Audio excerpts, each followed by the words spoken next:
বলো আল্লাহ নবীজির নাম, যে যা পারেন ভাই আমারে কিছু করেন দান। হ্যালো গাইস, আমি আছি আরিয়ান ইমরুল। পরন্ত এই রোদলা বিকেল বেলায় আপনাদের সাথে লাইভে আসছে আড্ডা দিতে। সো আজকে দেখা যাক আপনাদের সাথে কি শেয়ার করা যায়। গাইস, ওইখানে দেখা যাচ্ছে একটা কোয়েস, মনে হয় লোকটা অনেক অসহায়। দেখা যাক আমরা তাকে কিভাবে সাহায্য করতে পারি।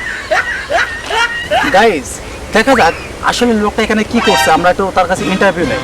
হ্যালো ভাই, আপনি এখানে কি করছেন? দেখতেই তো পাচ্ছেন ভিক্ষা করছি, তাহলে আবার জিজ্ঞাসা করেন কেন? ও হ্যাঁ, তা তো। কিছু আমি গরিব, না কি যাই কিছু সাহায্য দিন, 3 দিন ধরে খাই না, Guys, টাকা পয়সা নাই। আপনারা তো দেখতে পাচ্ছেন যে আসলে লোকটা অনেক গরিব। হ্যাঁ, তো দেখা যাক আমরা তাকে কিছু দেওয়ার আগে তার কাছে ছোট্ট একটা ইন্টারভিউ নিয়ে আসি। ভাই, আপনার নাম কি? আমার নাম চেঙ্গিস খান। বাবারে, নাম করা নাম তো। হ্যাঁ, আমার খানদানি নাম। বাসা কোন দেশে?